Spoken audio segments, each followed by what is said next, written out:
Hi everyone. So today we are here to know about how the amount of maintenance is decided by the court in a matrimonial case. So maintenance can be either temporary or it can be permanent. But in both the cases, the maintenance is decided by the court on the basis of the financial capacity of both the parties. So, for ascertaining the financial capacity of both the parties, the court will call upon the detailed income affidavit from both the parties, and apart from that the court will also ask for the bank statements or ITR of last 3 years from the date of filing of a case, so that the actual capacity, the actual financial position is ascertained by the court as per the judgment of Kusum Sharma. So therefore, when the entire bank transactions of last 3 years and the ITR of 3 years is there in front of the judge, he gets an idea about the financial position of both the parties. So on the basis of the same, he passes a particular order for the maintenance. So apart from the financial position, there are also certain other factors that are taken into consideration by the court while computing or while deciding the alimony amount. So such factors may be varied and may include, the first one is that the property of husband and wife. So this is one of the factor that can be considered by the court. Apart from that, the liabilities of the husband is also considered. So the liabilities can be, the repayment of loan amount, or whether the parents of the husband are dependent upon the income of the husband alone. So this can also be considered as the liability, and this is also one of the factor that has to be considered by the judge while deciding the amount of alimony. Apart from that, the social status and the lifestyle of both the parties are also considered. So, what exactly is the social status of the parties?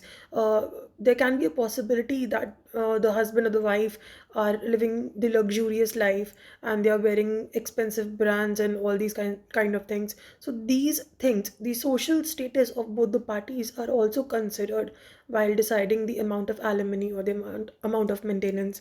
Apart from that, the age and the health condition of both the parties are also considered. Apart from that, the period for which the husband and wife have been living together or have lived together is also considered. For example, if the husband and wife are living together since more than a decade, then obviously it will affect the amount of alimony that the wife will get. So this is also one of the factor that has to be considered by the court. And apart from that, if there are any children, so the expenses for the education and upbringing of the children will also be considered. So apart from the financial position, these are also some of the factors that the court will consider. Moreover, there are also high chances that the parties may give false information in the detailed income affidavit. So in that case, the other party has the option of filing objections to income affidavit in the court. So in that particular draft, the other party can reveal everything, can raise each and every objection, and the other party will obviously have to prove the same also. So now the question arises that how will you prove that the other party has given false information in the income affidavit? So in that case, you can produce various evidences. For example, you can produce the photographs or the audio recording or the video recordings, or even the WhatsApp chats and the Facebook messages are also considered as the secondary evidences in the court.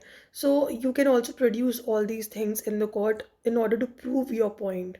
So therefore, on the basis of all such things, the court basically decides the amount of maintenance.